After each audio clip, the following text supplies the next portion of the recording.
Good morning to all. Advance Excel series के intro class में आप लोगों का बहुत बहुत स्वागत है। आज से हम एक्सेल के क्लास को स्टार्ट कर रहे हैं और आज के क्लास में सिर्फ हम इस बात पे डिस्कस करने वाले हैं कि एक्सेल क्या है। अगर आपसे पूछा जाए कि एक्सेल क्या है तो आप इसे कैसे एक्सप्लेन करेंगे?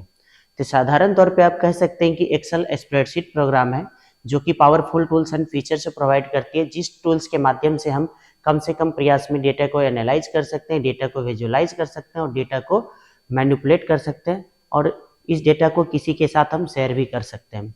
कहने का मतलब अब आपसे पूछा जाए कि बताइए स्प्रेडशीट क्या है, तो आप क्या जवाब देंगे? स्प्रेडशीट।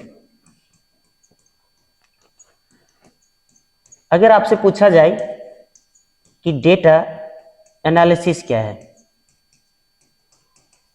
आपसे पूछा जाए कि डेटा विजुअलाइजेशन क्या है, आपसे पूछा जाए कि डेटा मैनिपुलेशन क्या है, तो कहने का मतलब है कि आज हम इसी चार पे डिस्कस करने वाले हैं। स्प्रेडशीट को हम बाद में समझाने की कोशिश करेंगे। फिलहाल अभी हम ये तीनों पे चर्चा, इस तीनों पे डिस्कस करते हैं। जैसे कि डेटा एनालिसिस है। डेटा एनालिसिस का मतलब क्या होता है? डेटा का विश्लेषण। अब डेटा के विश्लेषण से आप क्या समझते हैं?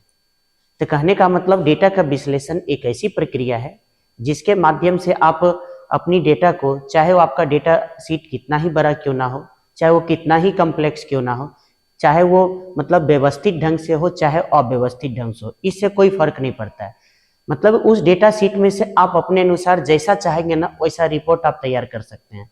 उस डेटा का आकलन अपने हिसाब से कर सकते हैं, मतलब जैसा आप चाहेंगे वैसा ही आप कर सकते हैं। तो कहने का मतलब अगर इस चीज को अगर एक एग्जाम्पल के थ्रू अगर आप समझने की कोशिश करेंगे तो ये चीज आपको ज्यादा समझ में आएगा। ठीक है, तो यहाँ पे हम एक एग्जाम्पल के थ्रू आपको समझाने की कोशिश करते हैं।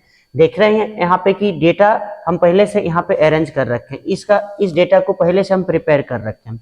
और यहाँ पे देखेंगे जो फर्स्ट कॉलम में है जो वो सब्जेक्ट है, इंस्ट्रक्टर है, मोड है, लेवल है, स्टूडेंट है, मेल है, फीमेल है। टोटल इसमें 7 फील्ड है। इसमें से हम आपसे अगर कुछ फील्ड से अगर आपसे क्वेश्चन अगर करें तो शायद इसका जवाब आप बिल्कुल आसानी से दे पाइएगा। जैसे कि हम आपसे पूछेंगे टोटल स्टूडेंट बता दीजिए, तो इसको आप सम करके आप आसानी से बता दीजिएगा। हम बोलेंगे मेल फीमेल का भी अलग अलग बता दीजिए, तो ये भी आसानी से बता दीजिएगा। लेकिन यहाँ हम अगर कंडीशन के अकॉर्डिंग आपसे पूछे कि बताइए कि पोस्ट ग्रेजुएट में टोटल कितना स्टूडेंट है, पोस्ट ग्रेजुएट में मेल फीमेल टोटल अलग अलग बताइए। हम आपसे कह रहे हैं कि अंडर ग्रेजुएट में बताइए ना टोटल कितना स्टूडेंट है, और मेल फीमेल का भी अलग अलग बता दीजिए। पार्टिकुलर हर फील्ड से हम आपसे क्वेश्चन कर सकते हैं कि पार्ट टाइम और फुल टाइम का अलग अलग बताइए, टोटल मेल फीमेल का अलग अलग बताइए। हम आपसे कहेंगे कि साइंस में बताइए टोटल कितना स्टूडेंट है, साइंस का अलग बताइए, मेल मतलब कि टोटल स्टूडेंट और मेल फीमेल का अलग बताइए। हम कहेंगे साइंस आईटी में बताइए टोटल कितना स्टूडेंट है, हम कहेंगे इलेक्ट्रॉनिक्स में बताइए टोटल कितना स्टूडेंट है। हम यहाँ पे सब्जेक्ट से आपसे पूछ सकते हैं कि बताइए बॉटनी में कितना है, फिजिक्स में कितना है, रोबोटिक में कितना है, मतलब प्रोग्रामिंग में कितना है। तो कहने का मतलब हम पार्टिकुलर फील्ड से भी अगर आपसे क्वेश्चन करेंगे ना तो इसका एनालिसिस आप मतलब कि क्विक नहीं कर पाइएगा। ठीक है, चाहे तो हम इसको एक साथ कई फील्ड को हम आपको जोड़ के पूछ सकते हैं। जैसे कि हम आपसे कहेंगे बॉटनी में बताइए ना, बॉटनी में पार्ट टाइम और फुल टाइम अलग अलग कितना है टोटल स्टूडेंट। हम कहेंगे बॉटनी में बताइए कि मतलब कि पार्ट टाइम फुल टाइम में मेल फीमेल टोटल अलग अलग कितना है। हम आपसे कहेंगे कि फिजिक्स में बताइए ना पार्ट टाइम टोटल कितना स्टूडेंट है। हम कहेंगे कि फिजिक्स में बताइए फुल टाइम मतलब कि टोटल कितना है और मेल फीमेल का अलग अलग बताइए। तो कहने का मतलब इसमें से हम बहुत सारा क्वेश्चन आपसे कर सकते हैं, लेकिन हर क्वेश्चन का जवाब आप बिल्कुल आसानी से नहीं दे पाइएगा। लेकिन एक्सेल के अंदर एक टूल्स है जिस टूल्स का नाम है पाइवट टेबल। ठीक है, जो कि बहुत ही पावरफुल टूल्स है। उस टूल्स के माध्यम से आप डेटा का एनालिसिस आप क्विक कर पाएंगे। जैसे कि अगर इसको समझाने के लिए हम क्या करते हैं, देखिए यहाँ पे इंसर्ट पे गए और यहाँ पे पाइवट टेबल आपको दिख रहा होगा, इस पे जैसे क्लिक किए तो हम ये पाइवट टेबल के बारे में आपको बाद में बताने वाले हैं। ठीक है, अभी ज्यादा डिस्कस इसके ऊपर नहीं करेंगे। फिलहाल अभी क्या करेंगे, हम यहाँ पे इसको ओके पे क्लिक करते हैं। जैसे क्लिक किया ना तो आप यहाँ देख पा रहे होंगे कि पाइवट टेबल का एक फील्ड इधर आ गया और यहाँ पे आपको दिख रहा होगा pivot to build a report, कह रहा है रिपोर्ट को बिल्ड करने के लिए choose field from the pivot table field list, कह रहा है कि पाइवट टेबल फील्ड लिस्ट से कह रहा है कि फील्ड को चूज कीजिए। अब यहाँ पे पाइवट टेबल फील्ड से हम क्या करते हैं, कुछ फील्ड को चूज कर लेते हैं। टोटल कितना फील्ड है, टोटल 7 फील्ड है इसमें, ठीक है ना। आप यहाँ देख सकते हैं टोटल 7 फील्ड है। 7 फील्ड में हम क्या करते हैं, सबसे पहले स्टूडेंट्स पे क्लिक करते हैं। तो आप यहाँ देख पा रहे होंगे टोटल कितना स्टूडेंट्स है, 1401 है, ठीक है। यहाँ पे आप देखेंगे मेल फीमेल टोटल कितना कितना है, तो आप यहाँ पे अलग अलग देख पा रहे होंगे कि sum of male sum of female, ठीक है ना। और भी अगर फील्ड को चूज करते हैं, जैसे यहाँ पे हम जैसे लेवल को चूज किए, तो लेवल पे जैसे टिक लगाए तो आप देख पा रहे होंगे कि पोस्ट ग्रेजुएट और अंडर ग्रेजुएट में sum of student, sum of male, sum of female, अलग अलग रिपोर्ट जनरेट हो रहा है। हम यहाँ कहेंगे कि जैसे लेवल को हटा के हम मोड पे क्लिक किए, तो यहाँ पे देख पा रहे होंगे फुल टाइम पार्ट टाइम कितना स्टूडेंट है। हम यहाँ इंस्ट्रक्टर पे क्लिक करते हैं, तो आप देख पा रहे होंगे कि इलेक्ट्रॉनिक्स में sum of student, sum of male, sum of female. आप यहाँ पे देख पा रहे होंगे कि क्विक हम डेटा का एनालिसिस यहाँ पे कर पा रहे हैं। यहाँ पे अगर आप सब्जेक्ट पे टिक लगाएंगे, तो सब्जेक्ट फील्ड को अगर आप चूज करते हैं, तो यहाँ पे देखेंगे कि subject wise sum of student, sum of male और सम ऑफ फीमेल, मतलब रिपोर्ट क्विक जनरेट हो पा रहा है। चाहे मर्जी तो एक साथ कई फील्ड को आप चूज कर सकते हैं, जैसे कि यहाँ पे बॉटनी में फुल टाइम पार्ट टाइम आपको दिख रहा होगा, ठीक ना। और यहाँ पे sum of student, sum of male, sum of female आप देख पा रहे होंगे। इसी तरह और भी चाहे तो लेवल को भी यहाँ पे साथ में रख सकते हैं। बॉटनी के अंदर फुल टाइम और फुल टाइम में पोस्ट ग्रेजुएट और undergraduate, sum of student, sum of male, sum of female आप यहाँ पे देख पा रहे होंगे। और भी यहाँ पे इंस्ट्रक्टर टोटल फील्ड को एक साथ भी सिलेक्ट कर सकते हैं, उस टोटल फील्ड के अकॉर्डिंग यहाँ पे रिपोर्ट जनरेट हो गया। अब आप इसे मतलब कि इसको इस जितना यहाँ पे फील्ड था, इस टोटल फील्ड के अकॉर्डिंग हम क्या किए, यहाँ पे रिपोर्ट को जनरेट कर लिए। आप यहाँ पे देख पा रहे होंगे कि मतलब कि कितना सुंदर, कितना बेहतरीन ढंग से डेटा का एनालिसिस हो पा रहा है। कहने का मतलब समझना भी आपके लिए बहुत आसान है, ठीक ना। आप अभी देखेंगे कि ये जो रिपोर्ट जनरेट हो रहा है ये कॉलम पे हो रहा है। चाहे तो मर्जी आप यहाँ से क्या करेंगे, रॉ से हटा के इसे मतलब कि कॉलम पे अरेंज कर सकते हैं, ठीक है। अभी जो रिपोर्ट ये जनरेट हुआ था रॉ पे हुआ था ना, अभी इसको हम कहाँ जनरेट कर लिए, कॉलम पे कर लिए। तो कहने का मतलब जैसा मर्जी चाहे वैसा रिपोर्ट आप तैयार कर सकते हैं, मतलब अपने हिसाब से। तो कहने का मतलब डेटा एनालिसिस का मतलब आपको शायद यहाँ पे समझ में आ गया होगा, यानी कि जैसा आपको रिपोर्ट चाहिए वैसा ही आप रिपोर्ट को तैयार कर सकते हैं, ठीक है। अब यहाँ पे दूसरा चीज है, वो दूसरा चीज क्या है, डेटा विजुअलाइजेशन। अब डेटा विजुअलाइजेशन से क्या समझते हैं आप, डेटा विजुअलाइजेशन का मतलब क्या है। कहने का मतलब कि आप अपनी डेटा को एज ए इनपुट के रूप में देते हैं और दिए गए इनपुट डेटा के आधार से विजुअल फॉर्मेट यानी कि ग्राफ्स के रूप में जो रिपोर्ट निकल के बाहर आता है उसी को विजुअलाइजेशन कहा जाता है। इसे भी अगर आपको समझना है तो इसे भी एक एग्जांपल के थ्रू यहाँ पे अगर आप समझने की कोशिश करेंगे तो शायद ये चीज आपको बेहतर समझ में आ जाएगा। इसी डेटाबेस पे हम क्या करते हैं कि मतलब इसको हम मतलब कि इसी डेटाबेस पे हम विजुअलाइजेशन को समझाने की कोशिश करते हैं। यहाँ पे देखेंगे कि यहाँ पे जैसे कि हम यहाँ पे इंसर्ट पे गए तो यहाँ पे आपको डेटा को विजुअलाइज करने के लिए तो यहाँ पे एक पाइवट चार्ट का ऑप्शन है, ठीक है। इस पाइवट चार्ट पे जैसे क्लिक करेंगे, इसके बारे में भी हम आपको डिटेल में बाद में बताने वाले हैं। फिलहाल आपको करना क्या है, बस यहाँ पे जैसे ओके पे क्लिक किए तो आप देखेंगे कि एक न्यू सीट इंसर्ट हो गया है ना। और इसमें आप पढ़ सकते हैं कि to build a pivot chart, कह रहा है कि पाइवट चार्ट को बिल्ड करने के लिए, बनाने के लिए कह रहा है choose field from the pivot chart field list. Pivot chart field list से कह रहा है कि फील्ड को चूज कीजिए। तो यहाँ पे क्या करेंगे, देखेंगे हम यहाँ पे जैसे कि स्टूडेंट पे क्लिक किए तो देखेंगे एक फील्ड को चूज किए तो उसके अकॉर्डिंग ग्राफ जनरेट हुआ। यहाँ पे हम मेल फीमेल को चूज करते हैं तो देखेंगे जैसा फील्ड वहां से हम चूज कर रहे हैं उसके अकॉर्डिंग यहाँ पे ग्राफ भी जनरेट हो रहा है, ठीक है। मर्जी है, आप यहाँ पे जैसे लेवल पे क्लिक किए तो उसके अकॉर्डिंग यहाँ पे ग्राफ जनरेट हुआ, मोड पे क्लिक किए तो उसके अकॉर्डिंग ग्राफ जनरेट हो रहा है। कहने का मतलब है कि विजुअलाइजेशन का मतलब थोड़ा बहुत शायद समझ में आ ही गया होगा। कहने का मतलब डेटा को एज ए इनपुट के रूप में देते हैं और दिए गए इनपुट डेटा के आधार से जो विजुअल फॉर्मेट यानी कि जो ग्राफ के रूप में जो रिपोर्ट मतलब कि जो जनरेट होता है उसी को हम विजुअलाइजेशन कहते हैं, ठीक है। ये हम डिटेल में आपको बाद में बताने वाले हैं। कहने का मतलब डेटा एनालिसिस और डेटा विजुअलाइजेशन ये दोनों जो है डेटा साइंस का पार्ट है जो कि हर किसी को सीखना ही चाहिए, ठीक है। अब यहाँ पे तीसरा चीज है कि यहाँ पे डेटा मैनिपुलेशन। अब डेटा मैनिपुलेशन क्या है, कहने का मतलब डेटा का हेरफेर।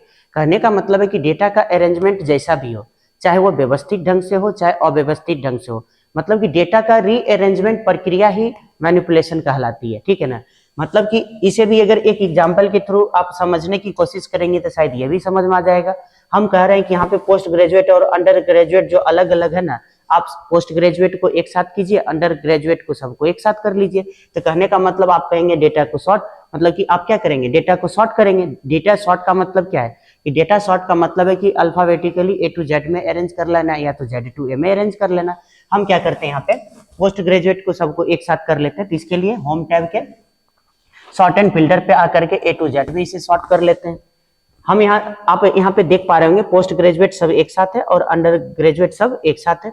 कहने का मतलब मोड में अगर हम चाहते हैं कि फुल टाइम एक साथ रहे, पार्ट टाइम सब एक साथ रहे, तो इसे भी आप चाहे मर्जी ए टू जेड में सॉर्ट कीजिए, चाहे मर्जी जेड टू ए में कर लीजिए। तो यहाँ जेड टू ए में कर लेते हैं। तो यहाँ पे आप देख पा रहे होंगे पार्ट टाइम सब एक साथ है और फुल टाइम सब एक साथ है। ठीक है, तो यहाँ पर ये चीज आपको शायद समझ में आ गया होगा। ठीक है, मैनिपुलेशन को एक और एग्जाम्पल से समझाने की कोशिश करते हैं। यहाँ पे आप यहाँ पे देखेंगे कि एक ही कॉलम के अंदर कुछ मतलब कि डेटा को हम अरेंज कर रखे हैं और अलग अलग सेल्स में। हम चाहते क्या है यहाँ पे कि जैसे कि एक सेल्स के अंदर देखेंगे नाम है, एड्रेस है, सिटी है और यहाँ पे कॉमा लगा रखे हैं। हम चाहते क्या है कि कॉमा से डेटा जो है ना अलग अलग सेल में सेपरेट हो जाए, यानी कि इस कॉलम का जो डेटा है अलग अलग कॉलम में ये मतलब स्प्लिट होके चला जाए। तो कहने का मतलब सबसे पहले इसे आप क्या करेंगे, सबसे पहले इसको आप सेलेक्ट करेंगे। जैसे आप इसको सेलेक्ट किए तो यहाँ पे जाना है आपको डेटा पे, और डेटा पे देखेंगे एक ऑप्शन है टेक्स्ट टू कॉलम का, और टेक्स्ट टू कॉलम में डिलिमिटेड नेक्स्ट करेंगे तो आपसे पूछेगा कि सेपरेट आप किससे करना चाहते हैं, सेमीकोलन, कॉमा, स्पेस। तभी हम कॉमा से इसको सेपरेट करना चाहते हैं। कॉमा पे जैसे टिक लगाएंगे नेक्स्ट करेंगे, आप यहाँ पे रिव्यू में देख सकते होंगे, देख पा रहे होंगे यहाँ पे, ठीक ना। नेक्स्ट करेंगे और यहाँ पे फिनिश करेंगे तो आप यहाँ देख पा रहे होंगे कि एक कॉलम का जो वैल्यू था वो अलग अलग कॉलम में सेपरेट हो गया। ठीक है, तो कहने का मतलब डेटा मैनिपुलेशन का बहुत सारा एग्जांपल है, ठीक है, जो कि हम आपको बाद में बताने वाले, लेकिन फिलहाल तो आपको ये चीज समझ में आ गया। कहने का मतलब डेटा का जो रीअरेंजमेंट प्रक्रिया है ना उसी को डेटा मैनिपुलेशन कहते हैं। ठीक है, अब तीसरा चीज है यहाँ पे स्प्रेडशीट। अब स्प्रेडशीट को आपको समझना है तो इस स्प्रेडशीट को समझने से पहले एक चीज को समझना पड़ेगा। ठीक है, और वो चीज है अगर हम आपसे पूछे कि बताइए कॉलम और रॉ के बारे में, तो कहने का मतलब आप तो जानते ही होंगे कि ये वर्टिकल जो है ये ए बी सी डी इसको कॉलम कहते हैं, और ये क्या है, ये तो रॉ है 1 2 ठीक ना 3 4 5, ये क्या है, रॉ है। रॉ और कॉलम के मिलने से जो ये जो छोटा छोटा रेक्टेंगुलर जो ये दिख रहा है इसको कहते हैं सेल। तो कहने का मतलब ये कैसा आपको दिख रहा है, ये टेबल का जैसा दिख रहा है। तो टेबल बना कैसे, तो रॉ और कॉलम के मिलने से बना है, ठीक ना। तो कहने का मतलब रॉ और कॉलम के मिलने से जो टेबल बना है ना, इसी टेबल को एक्सेल में स्प्रेडशीट कहते हैं। ठीक है, कहने का मतलब आप अपनी डेटा को रॉ यानी रॉ और कॉलम में अरेंज करते हैं, यानी कि टेबल में अरेंज करते हैं। रॉ और कॉलम में अरेंज किए हुए डेटा को आप किसी भी तरह से एनालिसिस कर सकते हैं, उस डेटा को आप किसी भी तरह से विजुलाइज कर सकते हैं, डेटा को मैनिपुलेट कर सकते हैं। मतलब कि इस टेबल के डेटा को आप क्या कर सकते हैं, अपने अनुसार कैलकुलेशन कर सकते हैं, चाहे वो अर्थमेटिकल कैलकुलेशन हो चाहे वो लॉजिकल हो। कहने का मतलब कि स्प्रेडशीट का मतलब यहाँ पे तो समझ में आ गया। तो स्प्रेडशीट का यहाँ एक और सेंस है, यहाँ पे इसको समझेंगे। अगर हम यहाँ पे कहेंगे कि बताइए टोटल कॉलम कितना है, ठीक है, टोटल कॉलम के बारे में बताइए, तो टोटल कॉलम कितना है, तो आप कहेंगे ए से जेड, ऐसा कुछ नहीं है। कहने का मतलब एक शीट में एक वर्कशीट की बात करें तो टोटल 16,384 कॉलम है। ठीक है, 16,384 कॉलम है। इसे क्या करेंगे, कंट्रोल के साथ जब राइट एरो को प्रेस करेंगे तो आप डायरेक्ट यहाँ पे एक्सेप्ट डी पे पहुंच रहे हैं। ठीक है, तो इसका मतलब एक्सेप्ट डी कौन सा कॉलम है, 16,384वां कॉलम है।